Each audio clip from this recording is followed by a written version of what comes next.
supernatural is something that isn't supposed to happen, but it does happen.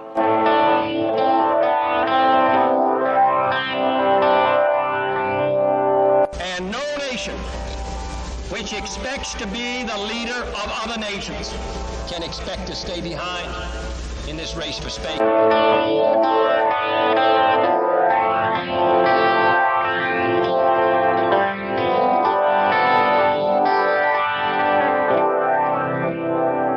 What does it take to convince you that the dead do not always rest in peace?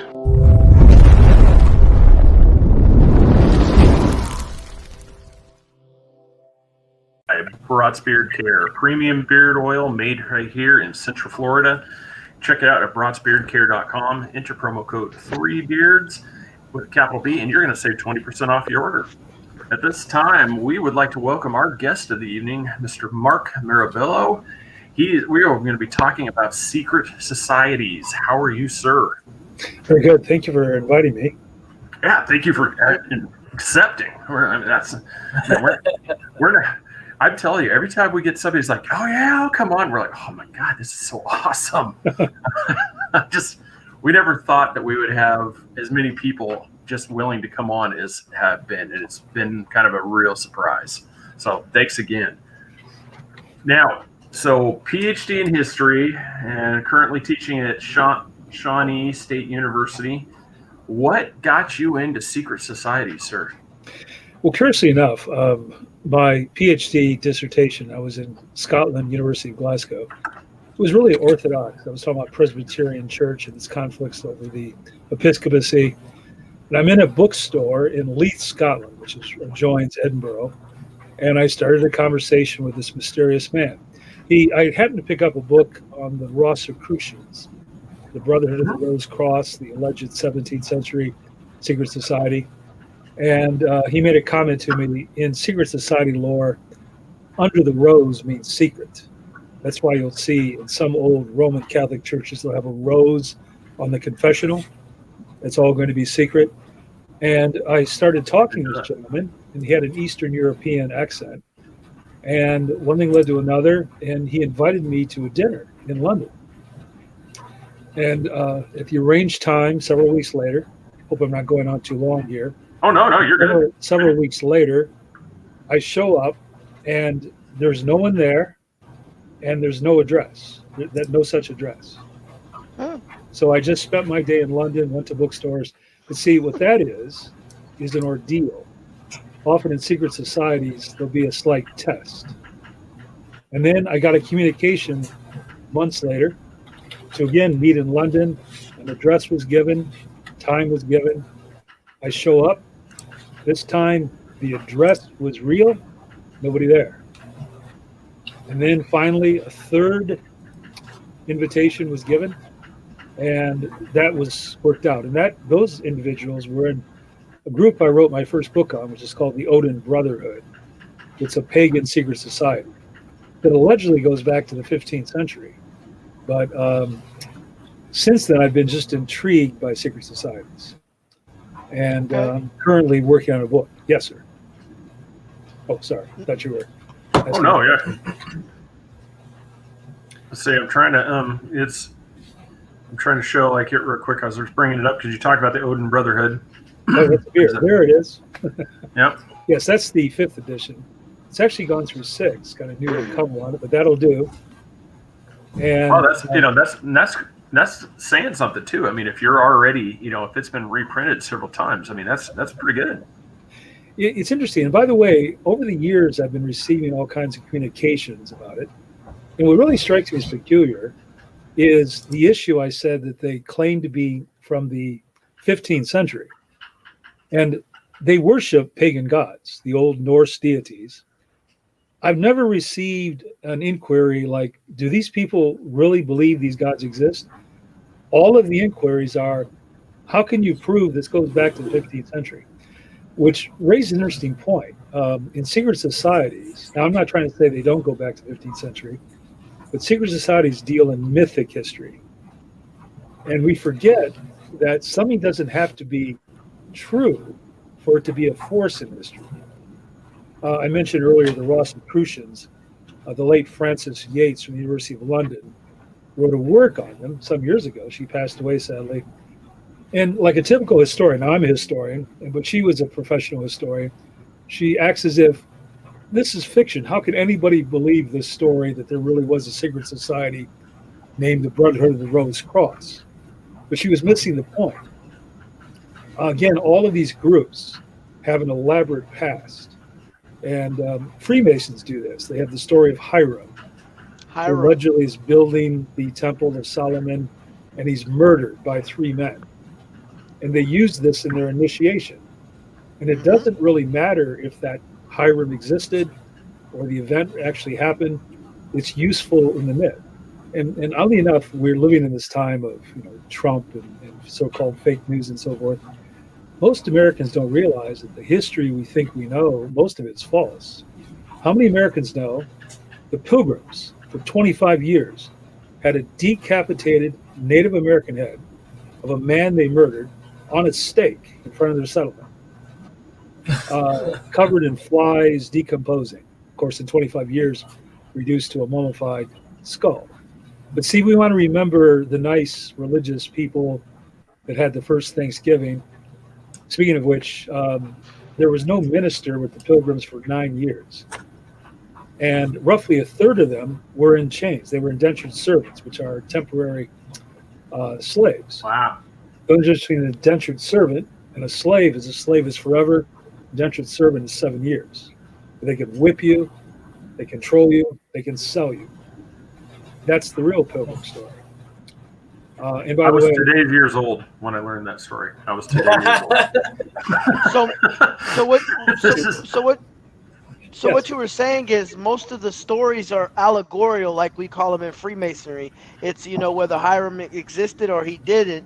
Most of these secret societies do allegorical stories as far as they might be myths, they might not be. So basically that's what you're going with, the allegorical story type. Yes. Although I want to emphasize, I'm not trying to say these stories aren't true. It's just that it doesn't matter if they are, because the story itself is the important part. Which reminds me, keep in mind, in fact, in biblical criticism, in the 19th century, they started to doubt the story of the creation in 7 days, but they still believed there was a Moses and there was the dividing of the Red Sea. We don't know if any of those stories in the Old Testament are true, but they're important. They established the Judaic-Christian Muslim tradition. And again, if there really was a Moses, it doesn't matter, although could have been, but simply it's the story itself that's important. That's fascinating, because I said I'm just listening to you. I mean, I'm still just trying to take in this whole Pilgrim story thing. I mean, I'm still taken back by that. I'm like, I have never heard this before. I'm like completely fascinated. I'm stunned. I don't know what Which reminds me, in my book that's coming out, secret societies overlap with conspiracy theories quite a bit, so I'll be dealing with a lot of that as well. Now, I've always been intrigued how the certain facts always seem to be ignored or suppressed. Like everyone's heard of Area 51. But how many people realize it's the size of Lebanon? 5,000 square miles. Wow. Why on earth do they need such a large space? There seems to be something really going on there that's significant. Again, we don't know what it is. Or recently we had the anniversary of these atomic bombs. No one ever seems to mention at Nagasaki, the plutonium that destroyed Nagasaki was 3 inches in diameter. And it inflicted all that suffering and death. It almost strikes me that there. Sorry. Oh no. I must apologize to your audience because I've never been on these multi-screen. And remember, you're dealing with professors. We always like to do all the talking. So we're obnoxious people. So you continue. Well, occasionally we'll say something like that. We'll just chime in. So it's. But I always look for this suppressed fact. Oh, for example, not to get too far afield, the JFK. You have that on. You have a really excellent introduction with all of the videos you're showing as your program. Well, thank you very much. And the JFK reference. How many Americans realize that? Remember, the official story is Oswald, who's, by the way, his name means power of God. He just happened to get a job a couple weeks before at that book depository. They just happened to reroute the route that day where he would be available. He just happened to have the rifle, Italian rifle, by the way, used Italian rifle. He ordered through the mail. Allegedly, he ordered it. 1995 plus tax to kill the president. Wow. But they never mentioned, you know, that Oswald's tax returns are still classified? Are you serious? I'm serious. There have been rumors for years he was a government asset.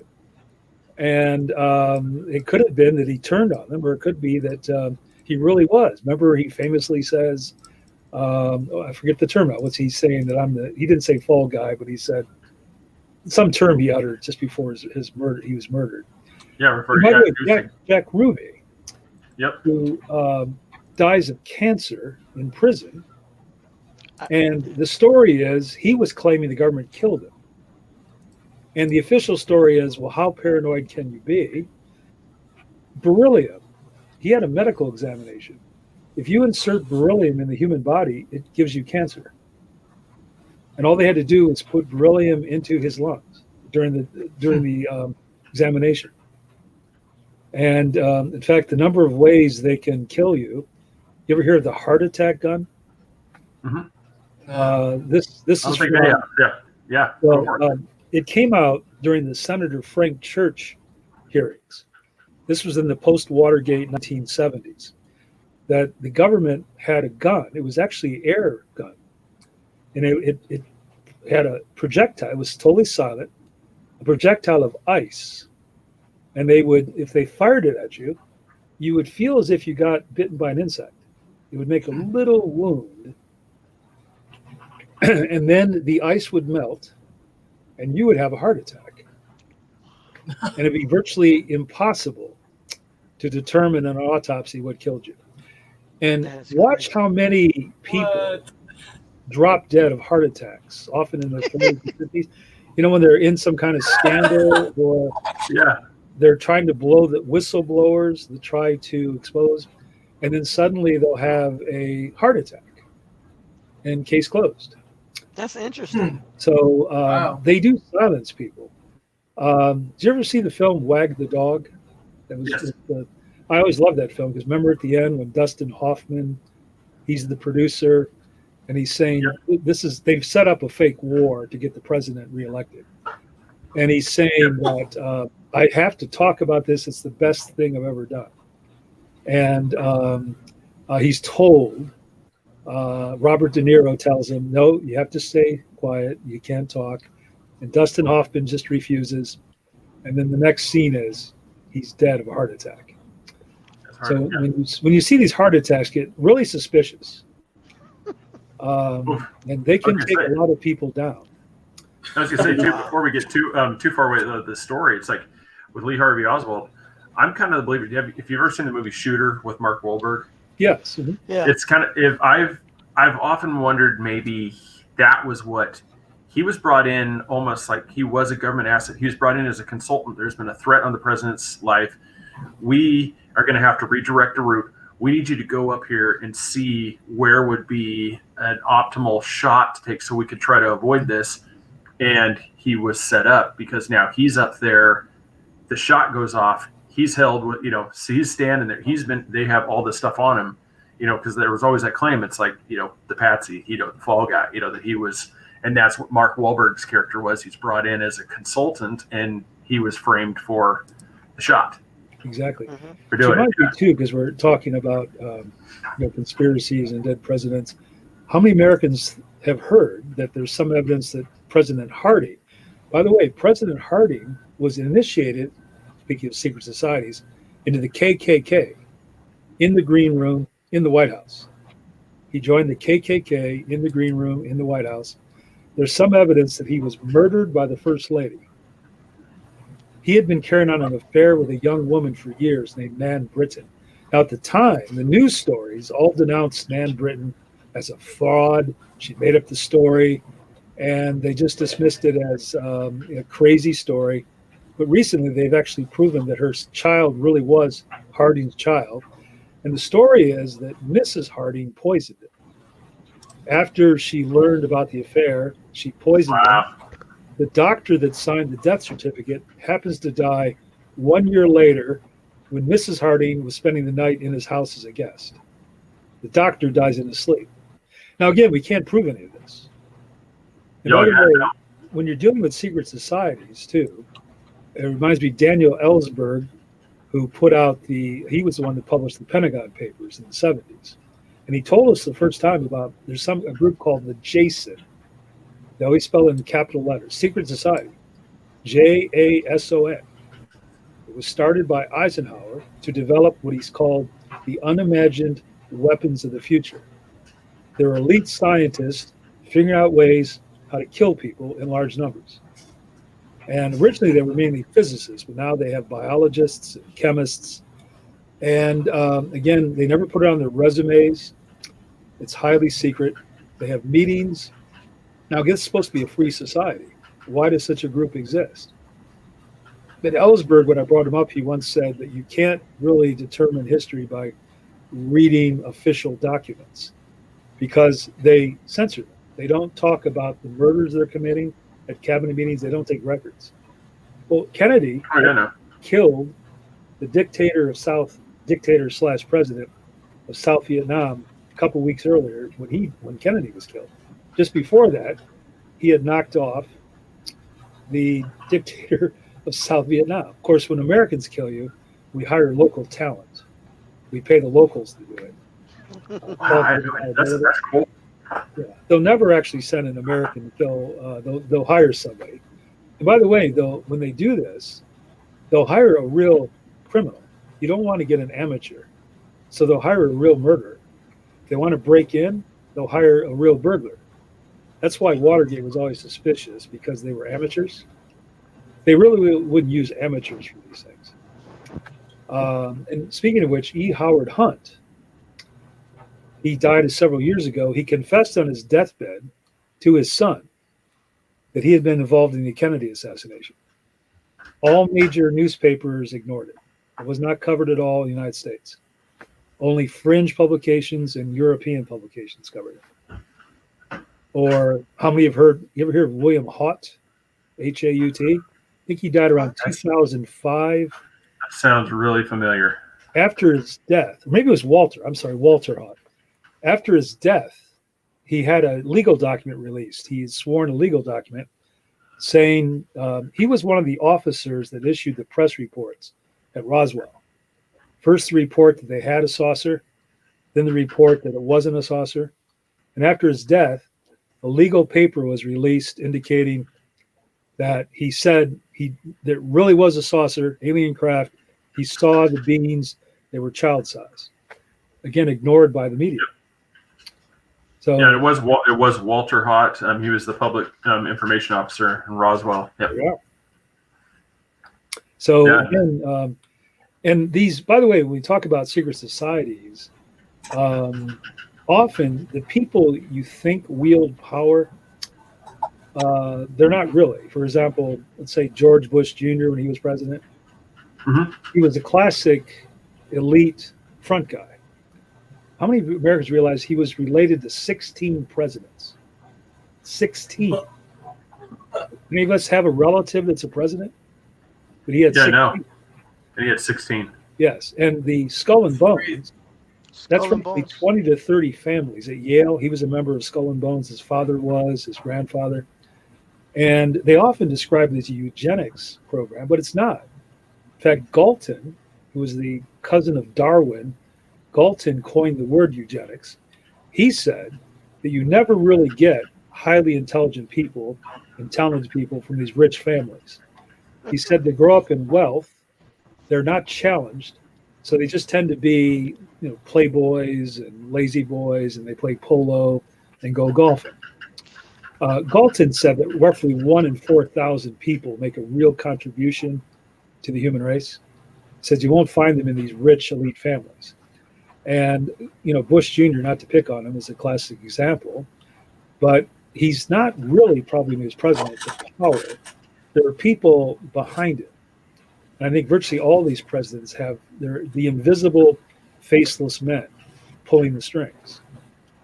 So No, basically, oh yeah, no, so go ahead. not to cut you off, is there, do you've studied secret societies and you've formed a branch? Is there a branch? Because I heard the Skull and Crossbones was a branch, like with from the KKK and the Masonry. It was all something jumbled together that they created. I seen a tree somewhere, but I don't know if the tree was fairly accurate. But what would you say would be the first secret society in the U.S. or England, and what else derived from that? I mean, it's a whole little chain of societies, right? Well, actually, really good question. I should mention, often if you open a standard history, they'll say the Freemasons are the oldest secret society, and they'll trace them back to the 17th century. They're probably older than that, but I should say 18th century, and then they'll say some roots in the 17th. But see, secret societies go back to prehistory. In fact, there's a really curious story. We find it's so widespread in the world, it can't be a coincidence. We find it in Australia among the Aboriginal people. We find it in Patagonia, in South America, the native peoples down there. It's a widespread story that at one time, women through magic controlled everything. And men were afraid of them because women could use magic to kill the men. And the men got together, kind of a secret society, and plotted. And then they, on a given time, murdered every female past puberty. Because in the legends, the women got the secret magical knowledge during puberty rituals. In traditional cultures, the puberty ritual has an ordeal aspect to it. You test your courage, then you're given secret information. In fact, the similarity between these and initiations and secret societies, very similar. And then the story is they killed all the older women, kept the little girls alive because they were ignorant of their power, and then the men took over and swore an oath that we will keep this secret and will now use our physical power, now that they've lost their magic, to control the women. Wow. It's a widespread legend. And we know secret societies exist in prehistoric times. And incidentally, in the 19th century, they found, first in France, then elsewhere, they found these deep painted caves. They've been lost to history. They go back 20, 30,000 years ago. You've all seen the cave art, Paleolithic art. What's interesting is most cultures, in sort of movies, they always have the cavemen living in the caves. That's not really true. They live in rock shelters or at the edge of the cave. And most cultures are afraid to go past the light. Where the light stops, the drawings stop. But for some reason, in Europe, in these prehistoric times, there were people going deep into the caves and painting in darkness. And almost certainly that was some kind of magical initiation going on there. It wasn't simply art for art's sake. They were doing something magical. We can't be certain because Stone Age ideas don't leave fossils. So we can only guess. But it's interesting how beautiful the paintings are. In fact, they're actually superior to some of the Neolithic paintings during farming times. So and they all look the same. They're made over thousands of years. Why do they all look the same? And there's another thing reminds me of the cult of Mithras, which was an ancient secret society, open to men only, Roman times. In fact, historians used to argue they don't anymore because they have no imagination, that at one time we could have gone Mithras rather than Christ. That's how powerful it was. And you were promised a better afterlife. If you joined the cult of Mithras, there were 7 stages of initiation. Some have suggested it's influenced Freemasonry. 7 stages of initiation. And then you were given this key to the afterlife and survival. But what's interesting is they built their temples underground to resemble what they called the world cave. Now, here's a curious fact. Today, we think that outer space goes on forever, infinite, forever. Oh, I see you drew up Mithras slaying the bull. It was throwing me there for a second. And that's the famous the Mithras legend. But at any rate, ancient peoples actually thought we lived in a cave. If you flew a spaceship out, of course, they didn't have spaceships, you'd eventually run into the walls of a cave. And that's what that Mithras temple signifies, was the world cave. When Plato talks about the allegory of the cave, that's what he means. We think he's just talking about a cave. He's referring to the cave we live in. And we talked earlier about myths, and I remind you, the idea of an infinite universe is a myth. We don't know if it's true. You can't go out there to test it. You can't do it you can't test it in a laboratory. It's a myth.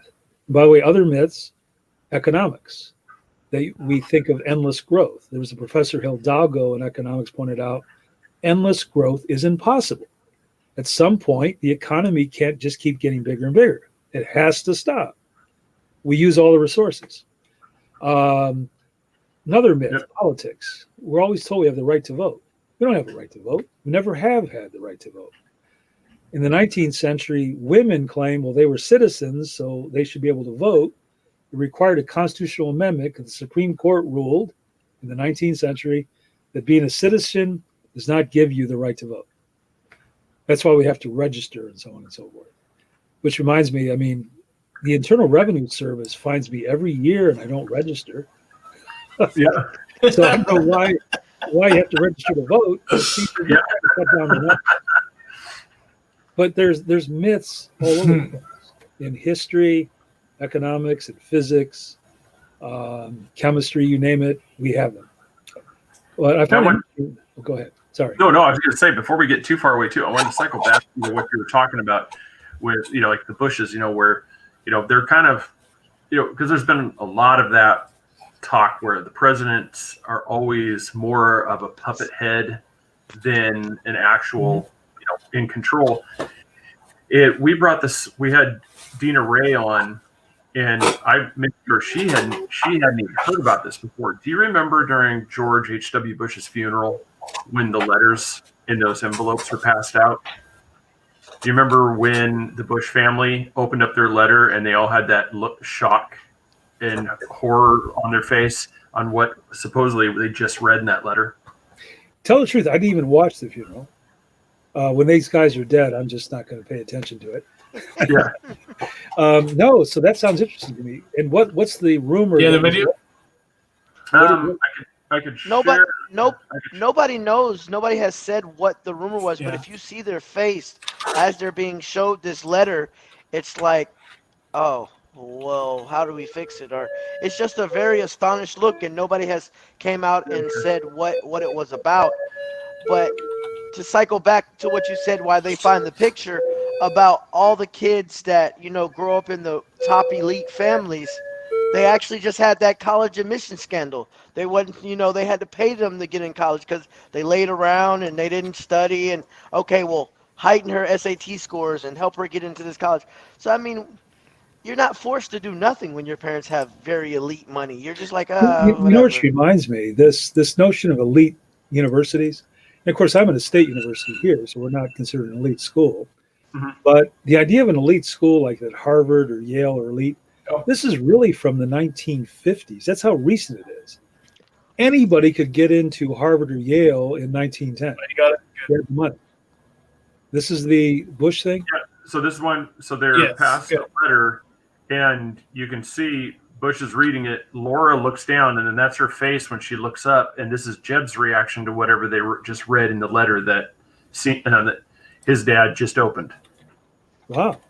And this was, and then in another, I wasn't going to play the video. Another one, This is part of the conspiracy. You could see they highlight, there's a couple of guys that are, basically they almost look like Secret Service, but they're also in positions around there. And it's one of those, we brought it up too, and it's, might be something for you to look into because it's the same thing. Something was handed out because there's pictures of all the other presidents, Hillary Clinton's opening up an envelope and looking at it. And all these people were handed these envelopes in secret.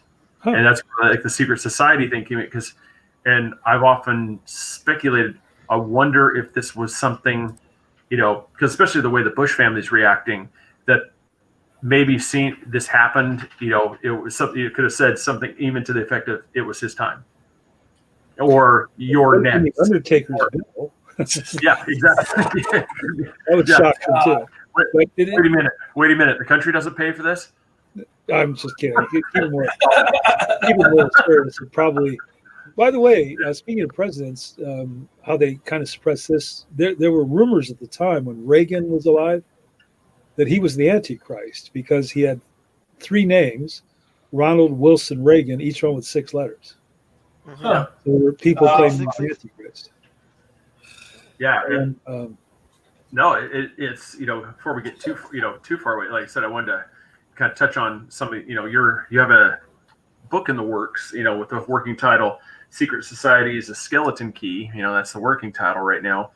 But in that one, you brought into it, and I was going to, since we're kind of in this point, I want to touch on these things, kind of gloss over a few of them, because I said we're probably going to have you on for another one, because this one, it's amazing, or half hours are gone by, and it's crazy.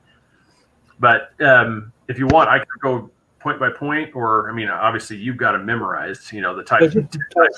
Whatever attracted you is interesting. Again, we'll cherry. Yeah, I kind of started where you did the first.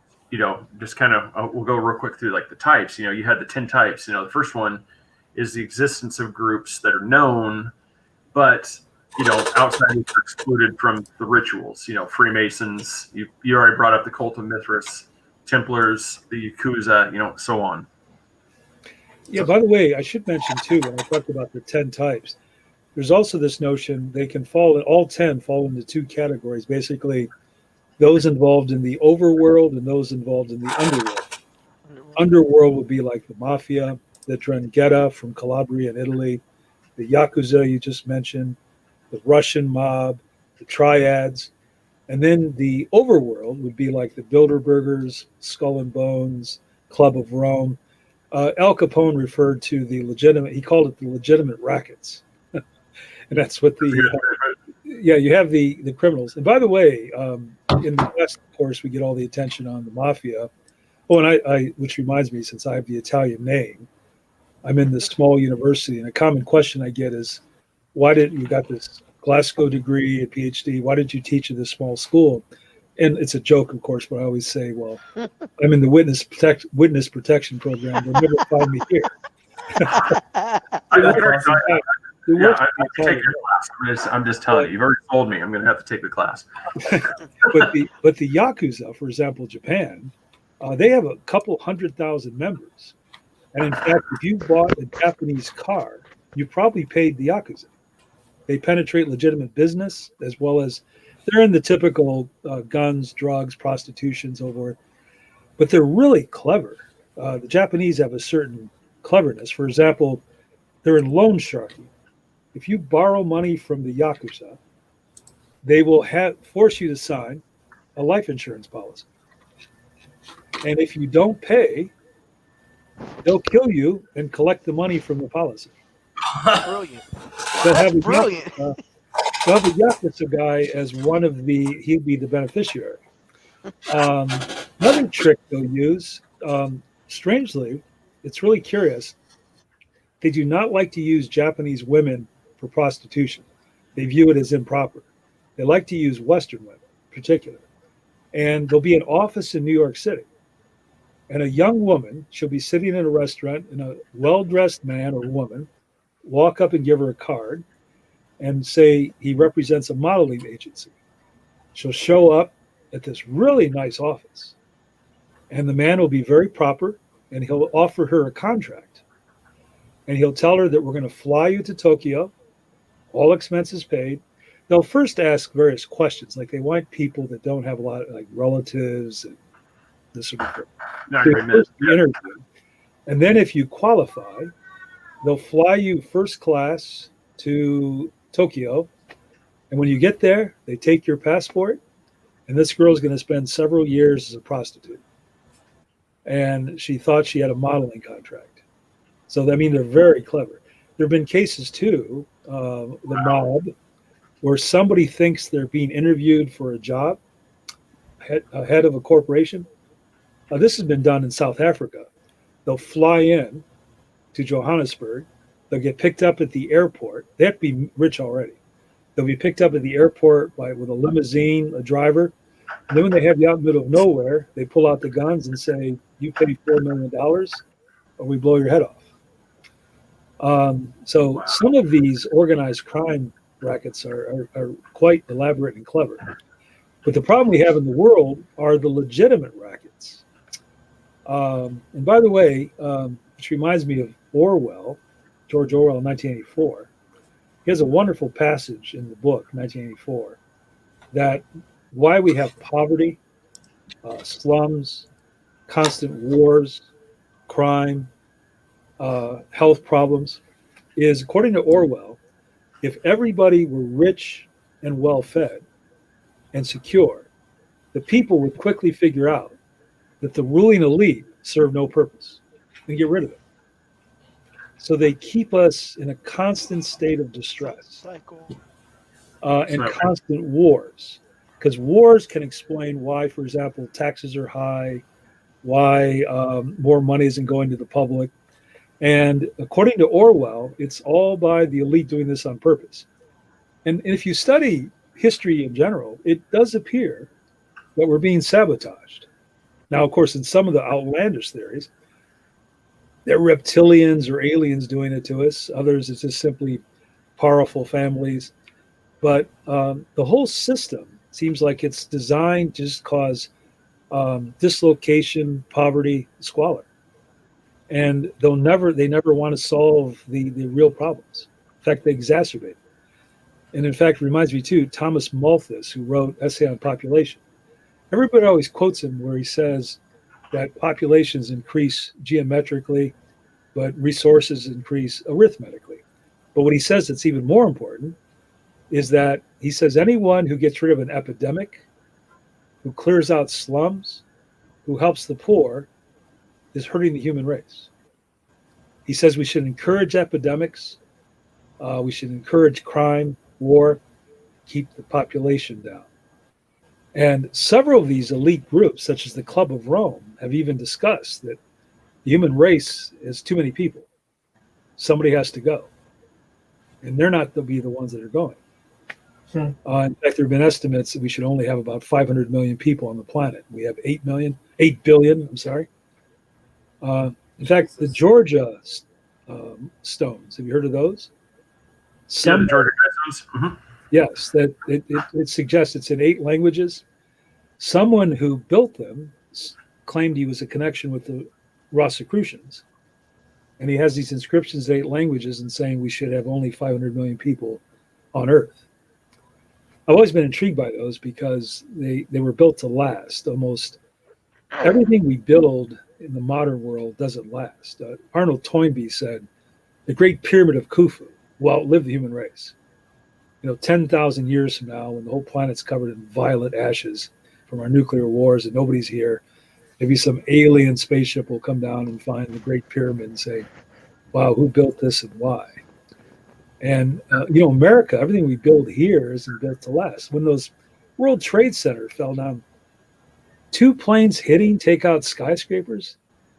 The Empire State Building was hit right after the war by a B-25. It was open for business on Monday because that was steel and concrete. Now they make these buildings so flimsy. I kind of, in fact, it may be politically incorrect, but I'll joke in classes that all we're leaving behind is our plastics today in America. So when the aliens come here 10,000 years from now, all they'll find will be Tupperware and dildos. That's all we're going to believe in. Yes. Oh, that's true. That's a soundbite right there. That's a soundbite. Well, don't quote me on that for the show. I'm very intrigued. I'm very intrigued on the conspiracy, on the secret society things. Do you, in your studies, was the Capitol built by chance in that order? How it forms a compass and square when you look at it at an aerial view? Was that built by chance, or was that all in their design? If you look at the Pentagon, they say the Pentagon stands for pentagram. As far as the northern light of the east, it points in that direction. Is that something you came across in your studies of that? Well, of course, the architect was a Frenchman, and he really was doing some of this stuff with Freemasonic symbolism. I mean, there's no doubt about it. And which reminds me, you mentioned the Pentagon, because during World War II, when they constructed the Pentagon, but in those days, it only took them just over a year to build that whole thing. Holds 30,000 people, and they did it in a year. Today, we'd spend 10 years making some small little structure. But what's interesting is the Pentagon, impact study. in occultism, the 5-sided figure is really a sinister thing, and it's all over America. We have the pentacles on the flag, the 5-pointed star. Mhm. Then you have the Pentagon, which was actually built on an area of land called Hell's Bottom. That's what it was called. And it's shaped in the 5 shape. And again, the 5 bloody wounds of Christ are symbolized by the 5. When you're doing a seance, you don't want to have 5 people there because that's a negative magical thing. And at times, it's almost as if they do this on purpose. Red, white, and blue on our flag. In magic, red symbolizes war. White symbolizes death. I'm sorry. Let's see. It's now I'm getting mixed up here. It's red is war, white is cowardice, and blue is death, I think. When people die, they get a blue film over their eyes, and that's why this connection. That's why Odin always wears the cloak of blue. He's a god associated with war, and we often miss the significance of things. Which reminds me too. We're not certain the ancient Greeks and ancient people could see blue. It never appears in the Greek language. And they talk about the dark sky and light sky, but they don't say blue. But we translate it in blue when we do the translations. I've always been intrigued by often they mislead by translations. They change things. Book of Revelation, it says, our translation says, and I saw, behold, the pale horse, and the rider's name is Death. That's not what it says. Light green horse, and the rider's name is Death. It doesn't say pale, it says light green. Why did they alter it? I don't know. And again, you also like 666, we talked earlier. In some old manuscripts, it's 616 is the number of the beast. And incidentally, 666 to an ancient Greek or Roman, that was a winning throw at dice. It's called the Aphrodite throw. The losing throw was 111, and the winning throw was 666. So there's which reminds me too, I was planning to do it and I forgot as I was talking.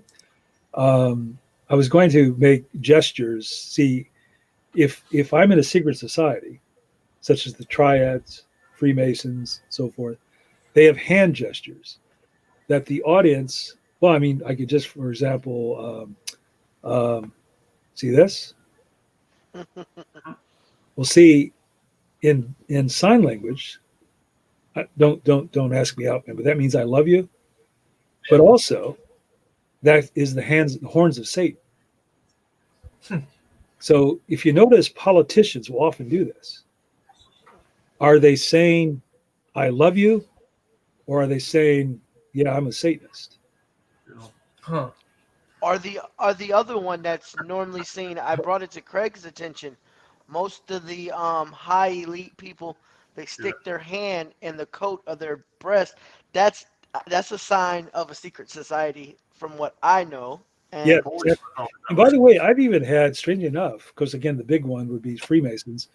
I've had college students that'll put Freemasonic keywords to alert me that in case I'm a Freemason. Mm-hmm. And the most common one is that they'll sign something at the top, and they'll make an A like this to make it look like a compass. Uh-huh. And they're sending the message, I'm a Freemason. I'm sending you a call. If I sign, I'm letting you know, hey, I'm dotting it and signing my signature, and if you catch it, you catch it, and hey. Which always reminds me, I've got a course here on fascism and Nazism and so forth.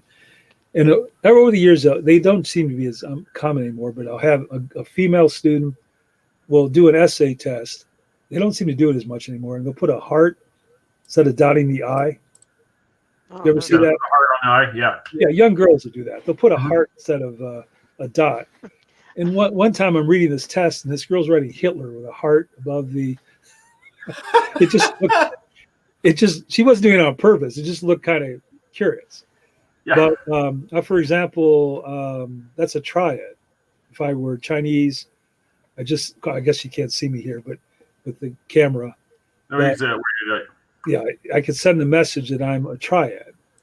Or if you're at a job interview, for example, 3322, that's the skull and bones. Which, by the way, if you ask them, they'll act like we don't know what that means, but it's almost certainly reference to Genesis 3:22. And you will be as gods. So if you join the skull and bones, you'll be a god. And you know the history behind 13? Yeah, I'm actually fascinated by 13 because now I am. Sorry? I say I'm fascinated by it too. The disciples with the 13 with Jesus. I'm fascinated by 13 as well. Well, oddly enough, my name has 13 letters. Okay.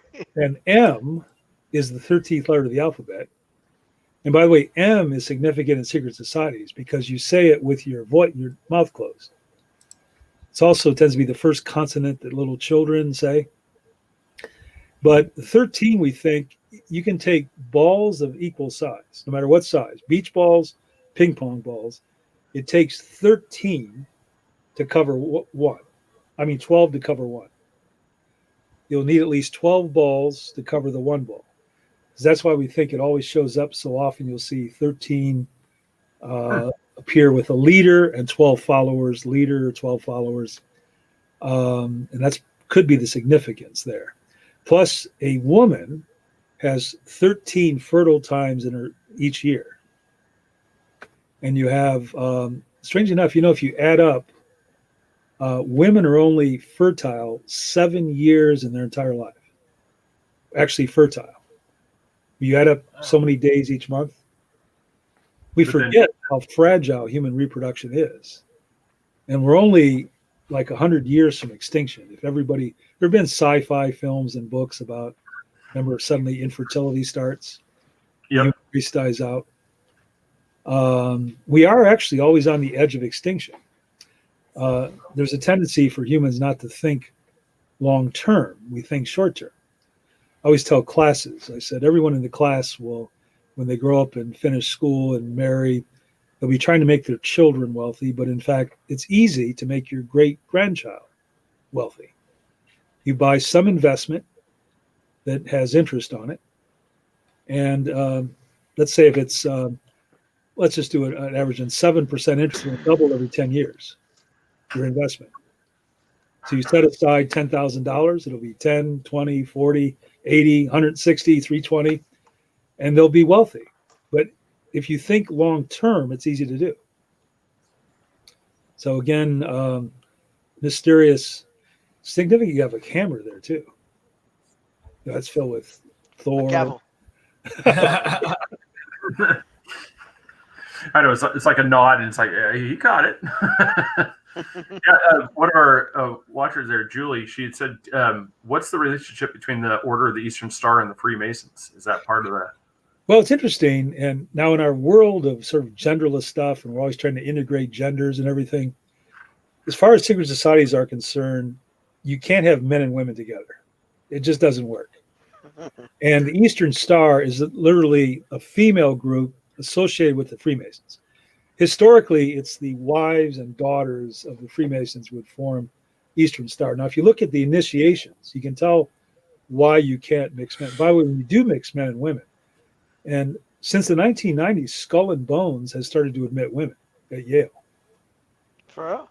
It's finished. Once you do that, it's not going to work. Because the men, they always have, the tradition was that they used to have to steal a skull from a grave. There are stories that they deny that Prescott Bush, that's the grandfather of Bush Jr., stole Geronimo's skull. They got it in the tomb that's in New Haven, Connecticut. But women don't do that sort of thing. Like, for example, the Eastern Star, they'll have a candle and they'll have veils and they'll hold hands and they'll pledge love to one another and peace. That's what women do.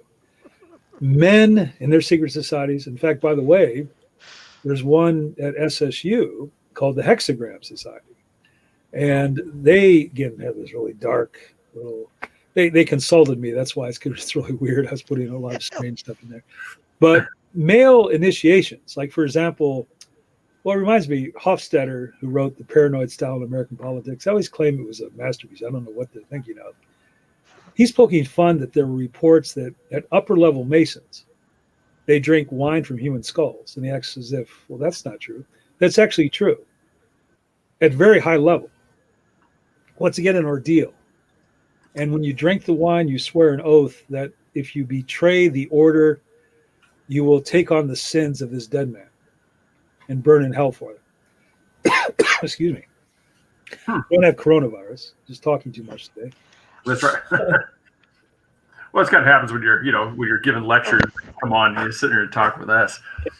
Yeah. So, I'm good. So, and by the way, one other thing I should mention about Freemasons is because the first 3 levels, it's basically a social club. You can get it for business advancement, make business ties, political ties, and the individual, they'll never ask you to join. An outsider has to ask them, typically 3 times.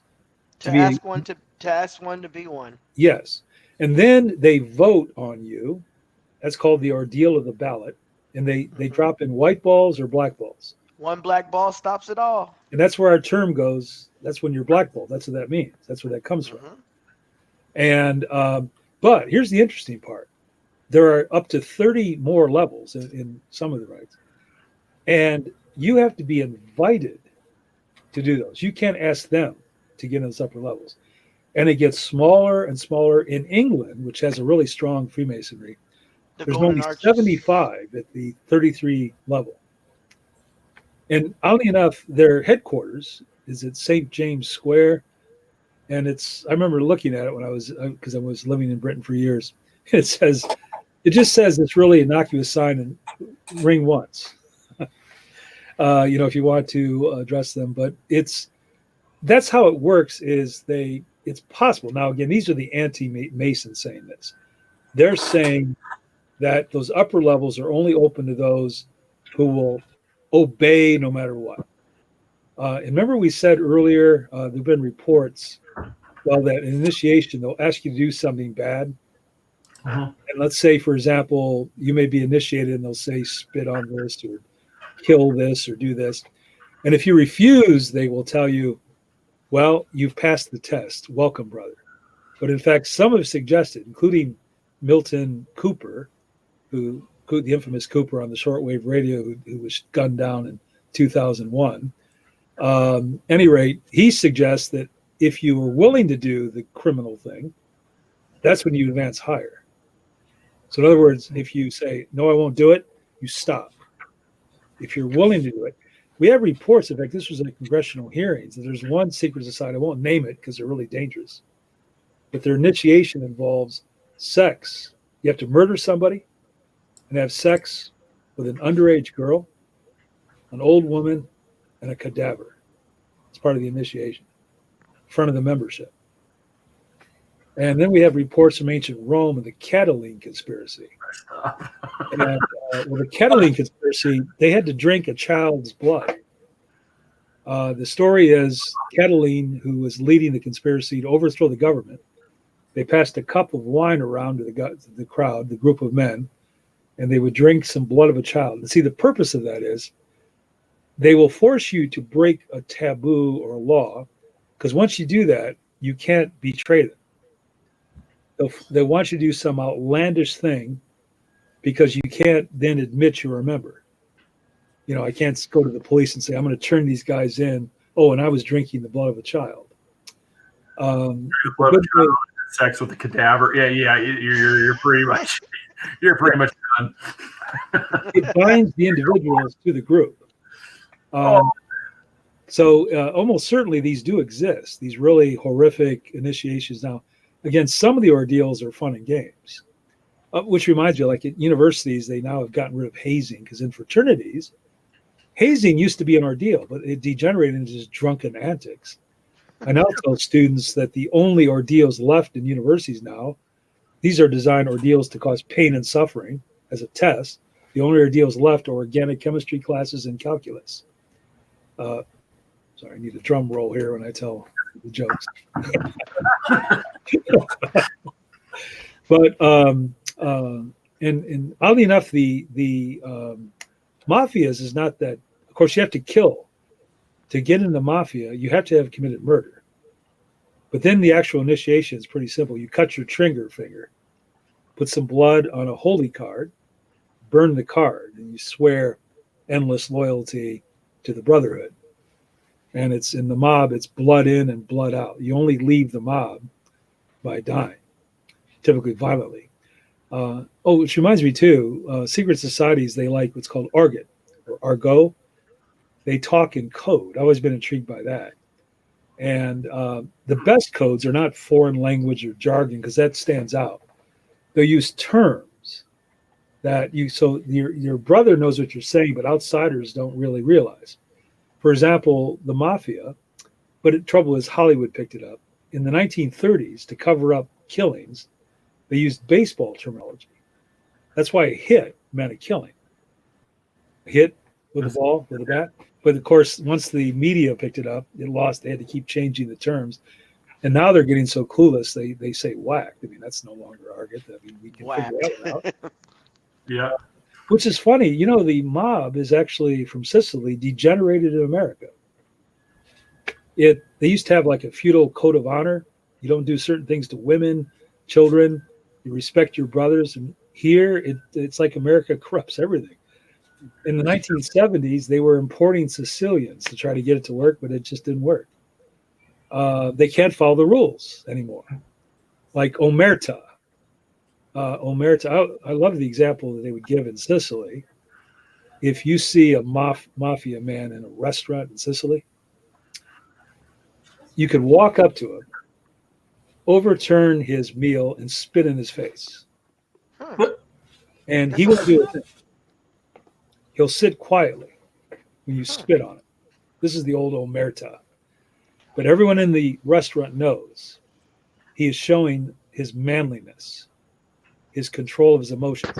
See, the mob views emotion as female. So you don't lose your temper.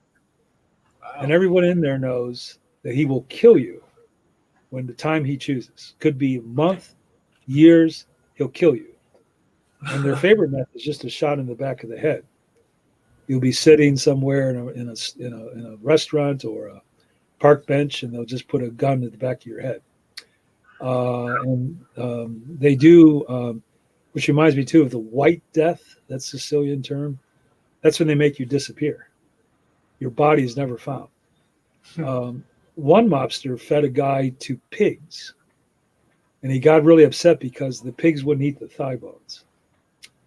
Everything was gone but the thigh bones. He got him angry. So these are guys you don't mess around with, which reminds me too of code. If a mafia man will say, "This is my friend," that means you're not a mafiosi. But if he says, "This is our friend," that's code for you're in the mob. And they'll never admit it, because again, everyone knows that real mobsters have killed people, so they can never admit that they're in the mafia. So I always tell the girls, if some guy tries to impress you in a bar and says he's a mobster, he's not. Because they Oh yeah, we got started. You know, my best friend back in Oregon, he grew up for a few years in Vegas, and he was actually friends with some kids that were part of the mob families. I grew up in the Michigan-Ohio border, and there was a John Mirabello in the mob. But when I asked my dad as a child, he didn't know if we were related. He said he asked his father, and he said of course, they would deny it. So I don't know if there's a relationship or not. But there was, I think he was killed, this John Mirabello was killed, I think in the early 1960s or late 1950s. Again, almost all of them died violent deaths. But that's why you know. Sorry? I said that's probably why he told you no, so you wouldn't dig into it anymore. Well, my dad used to say, when this John Mirabello was well known in the area, every time my dad said he got stopped, like for speeding or something, young man, the cop would always say, "You related to John Mirabello?" Yeah, exactly. Oh, I just, as we're running close here on time, one of the things I really want, there's two more that I really want to get to. Like I said, if you're up for it, I want to have you on again for like a part 2, so we can continue on with this, because it's really fascinating for me. Is I first learned about it, from the infamous, special, Alex Jones out in front of the Bohemian Grove, as he was doing his, trying to stop people that are coming in there, trying to interview. As he goes through. So, I mean, have you done a lot of like research into the Bohemian Grove, or is it? Well, just... I mean, I will talk about them, and there's all kinds of like these. It's been alleged that that's where the Manhattan Project that developed the atomic bomb was concocted, and these are these really powerful. It's men only, and it's really powerful group of men, and they carry on juvenile antics when they're at their weekly, I should say yearly meetings for a couple of weeks out in the middle of nowhere. It's about 2,000 acres out in Northern California. It's curious. They clearly are power brokers. It started as an artistic group, like Jack London was in it, but it's developed into this really powerful, the powerful men that are sort of running things with their wealth. And can we really believe that? For example, I would have no inclination to go out in the wilderness and act juvenile at my age. Yeah. That's what these guys are allegedly doing.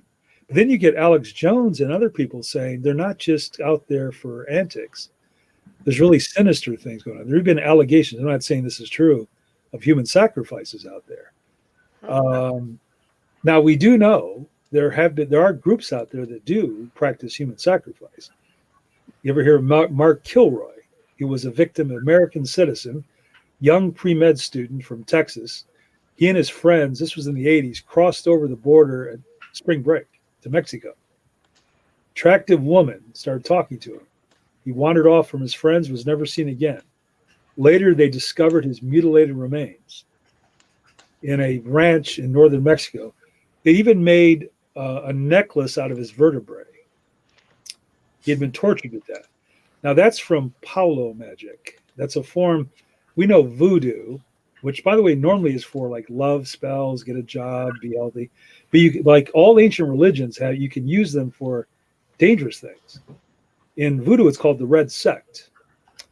In Santeria, which is the Spanish version of voodoo, it's called Paulo magic.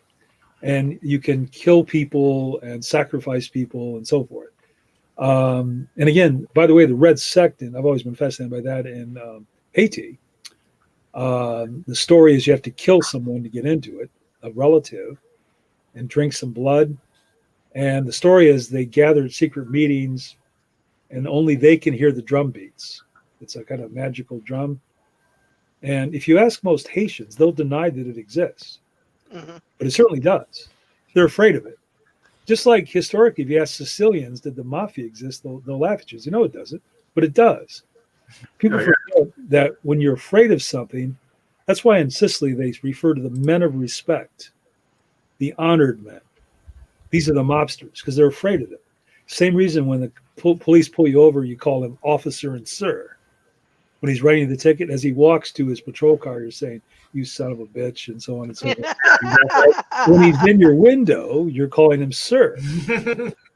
So, but again, does Bohemian Grove practice some strange? Again, Alex Jones suggests they do. Oh yeah. I don't know. I wouldn't doubt though. Remember before the program started, we were talking about the Hellfire Club, England, and there were reports that they were doing sinister things. And I was talking how I think it was 1997, it was the end of the 20th century, the house where Franklin stayed when he lived in London in the 18th century, when doing diplomatic work, they were doing some excavation and found 10 human skeletons, including children. And they dated them to the time Franklin lived there. Was he did attend the Hellfire Club stuff. Was Franklin killing people? Now, the official story, some years ago, PBS ran a story on a documentary on this. And I was shocked because I thought they're really going to cover real history here. They tried to blame a surgeon who was living in the house on another room the same time Franklin was doing dissection. I don't know. But again, will powerful people commit heinous crimes? I think the story is yes. The answer is yes. And that's a great segue to, like I said, kind of wraps up to how we started this show too. And that's the other one I want to bring you up to was the Jekyll Island group. Yes. They created the Fed, and that's one of the things that it's attributed why they think Kennedy was assassinated is because he was one of the ones that was trying to shut down the Fed. Well, two presidents issued money outside the banking system, and not interest-free money. Both were shot in the head in public. Kennedy and Lincoln. Coincidence? I don't know. Seems rather great. By the way, there were 3 countries, major countries, middle of the 20th century, that issued money outside the control of the banking system. Interest-free money. Nazi Germany, Fascist Italy, Imperial Japan. There's a conspiracy theory that that's what World War II was about. It wasn't to help suffering Jewish people. It was to avenge Pearl Harbor. It was to restore central banking. All 3 countries now have central banking again. Now, again, would people do this just over banking? But it's hard to believe. But I never borrow money, by the way. It's a form of slavery. Even the Bible says that in Proverbs. Bought my house cash. Of course, I had to save up a long time to buy it cash. But you don't want to get into debt. You don't really want to get in debt. Rule of thumb is you divide the interest you're paying into 72. I think it is 72 or 75. So, for example, 10% interest.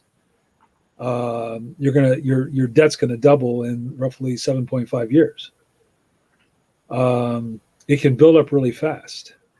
Oh yeah. Our whole culture though is based on debt, which reminds me, maybe like you said, we're out of time. Close on this. Remember, I said earlier, Catalan conspiracy, Rome, where they were drinking the blood. His plot was to abolish all debt. Catalan said, "You make me leader, all your debts are abolished." Someone's going to do that in our history. There's too much debt in America. Either an invading army, China could invade, and then say, we will abolish mortgage, student debt, and credit card debt. Or a demagogue could run for the office. Of course, they'll kill him if he does this, and say, all your debts are abolished. Why would you die fighting the invading Chinese if you can get all your debts erased? So we're creating our own source of destruction. It's right now the national debt. Each citizen owes $80,000. No. If you have a baby, he or she owes $80,000 on that national debt.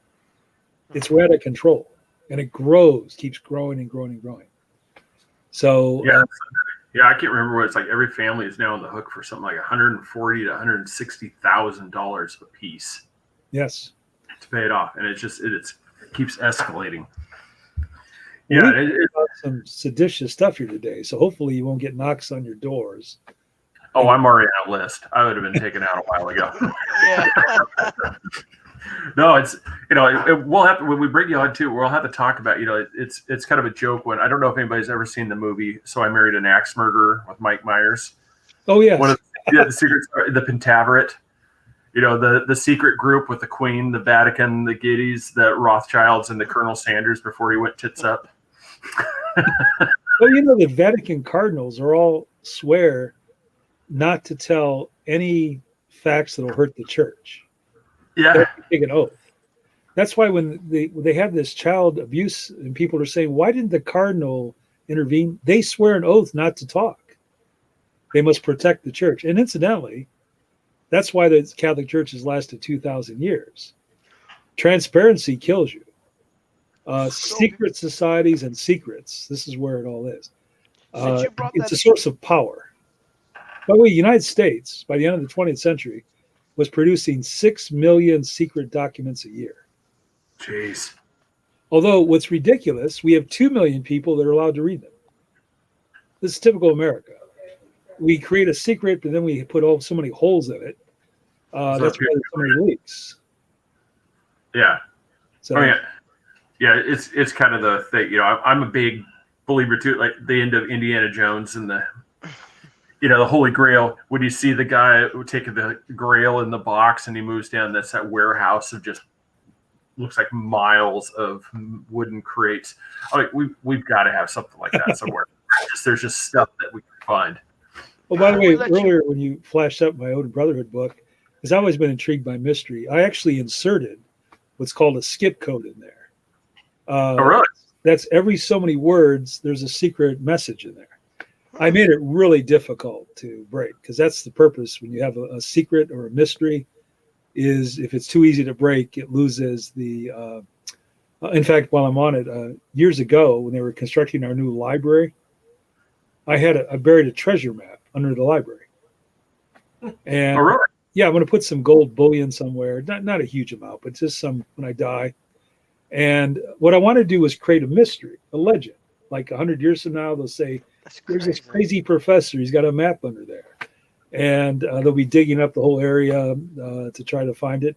Mystery and secrecy are important. Yeah, it's a frat house with a hammer and chisel knocking the floor out of the library.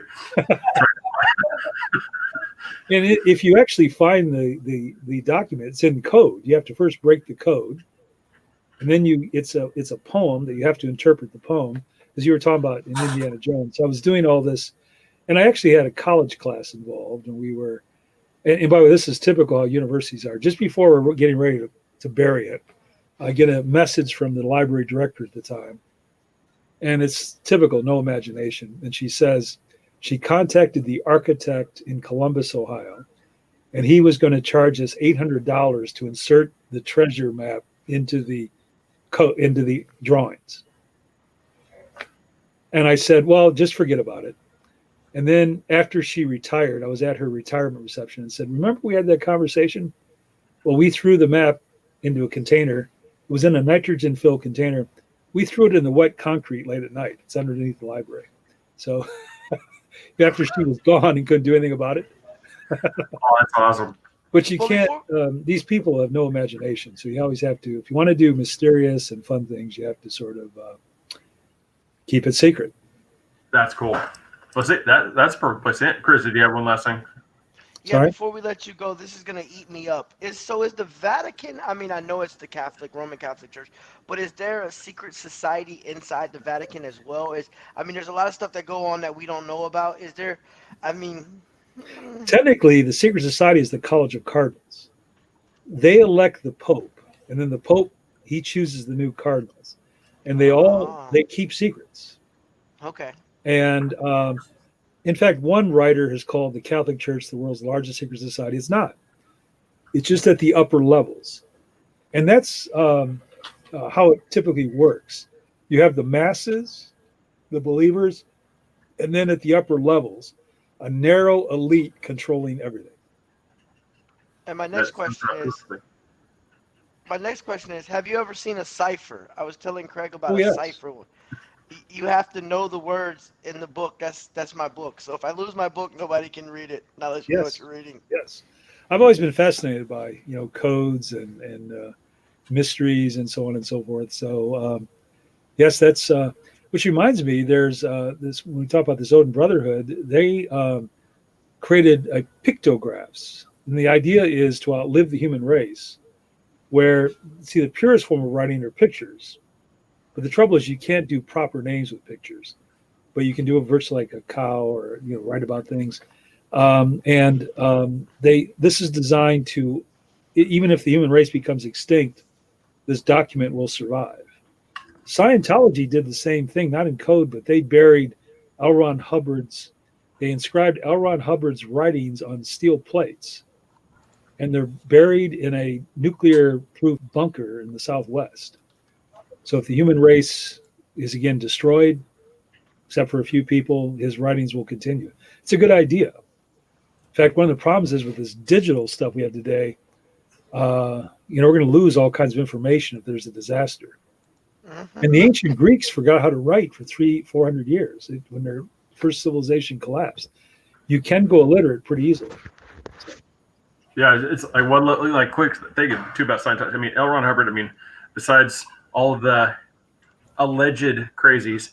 Like I said, we got to make sure we alleged, so we don't get all the email. That guy was probably the most prolific science fiction writer of all time. I mean, that guy was cranking out books after book after book. I mean, it might have been some of the worst science fiction you could read, but it was just the fact that he would come out. I mean, I can't remember. It's like seven. I want to say it was like 700 or 800 different books. Yes. And by the way, again, I actually will discuss Scientology in my book, but as a society with secrets, as they often say about Freemasons, they have the upper levels. I won't discuss what they are, but they have hidden knowledge. And I don't know why they're attacked so much. I mean, it reminds me, World War II bomber pilots used to say, when the flak is really heavy, you're on target. And I think the attacks on Scientology, I'm not a Scientologist, but I think, why do so many people go after them? It's just kind of curious. They're really interesting. The ideology I have read, because I lecture on some of this stuff in my classes. I got a class on alternative religions. The thought patterns are really interesting, his theories and so forth. In fact, you can see they're very similar to Jainism in India. Mm-hmm. His idea about the Thetan and the idea of the Jiva of Jainism, you can see the similarity. So Scientology is not really that dangerous or strange, so I don't know why they attack it. It's kind of interesting. Yeah, I think it's mostly just the control they wield over the people that are in the church. It's just basically once you're in, you're trapped. I mean, it's really hard. I think that's an exaggeration, but I don't know. So yeah, that's what most of the stuff, like when you read the people that have gotten out, that's usually what they say. It's like, I try to get out, and they find every reason to keep you in. And it's is it why? I don't know. I just look at it. I mean, we kind of are in Ground Central because they're about an hour away from us. Oh, you're near the River? Yeah, we're Orlando area. Yeah, so Clearwater is just Clearwater. That's what I meant. Yeah, Clearwater is just about a little over an hour away, and it's right there. So but everybody, go Mark Mirabello. Amazon.com is pretty much the place. A lot of places to find books. Go get his, especially the Odin Brotherhood we just talked about. And let us know if you can crack that code, because, hey, there might be, like you were saying, there might be a way to find a treasure map, but it's going to require you doing pretty much, Mission Impossible stuff. You're going to have to go in with the chisel, and you're going to have to hammer out some concrete, not get arrested, and try to find that nitrogen-filled capsule. But I'm not endorsing that. Well, by the way, thanks for the plug in the book, but I always tell them to go. You ever hear of bookdepository.com? I've heard of that, Book Depository. It's actually in England, but there's no sales tax, and they'll ship it to America for free shipping. Bookdepository.com. I got all my books there as well. So how can we purchase our signed copy of your newest book that's coming out? How can we get our hands on a signed? Well, if you want a signed copy, just send me your all your information, your addresses on you, and it's going to probably be a year or two. I'll send one to you. Awesome. No That'd problem. be great. Well, thank you, sir. I really appreciate it. Consolidate. Yeah. What we'll do is we'll be in touch, and I want to get you on, here, find out what's going on with your schedule, but get you on basically like part 2 of this. So. Well, thank you very much. It was a pleasure. Well, great. I'm glad you had a good time. Like I said, we're not too scary. I mean, we look it, but we're not. Well, hey, thanks again. Appreciate you giving us your time. And Mark, we'll be in touch. Have a great evening, and talk to you later. Okay. Thank you, Take Professor. care. Now I just click off to stop this. This is all I do. There's a red X at the bottom. Just click on the X. Okay. Oh, I see it. Thank you very much. You're welcome, sir. All right. Look at that. That show has been brought to you by Brat's Beard Care.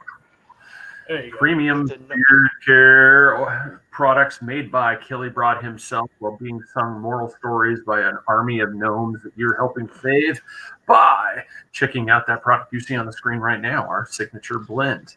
Purchase that, and you're not only supporting us, you were supporting Kelly, and he thanks you for it, as well as us. And Annie Cakes, Nancy Burke, go to Nanny Cakes 407 on Facebook.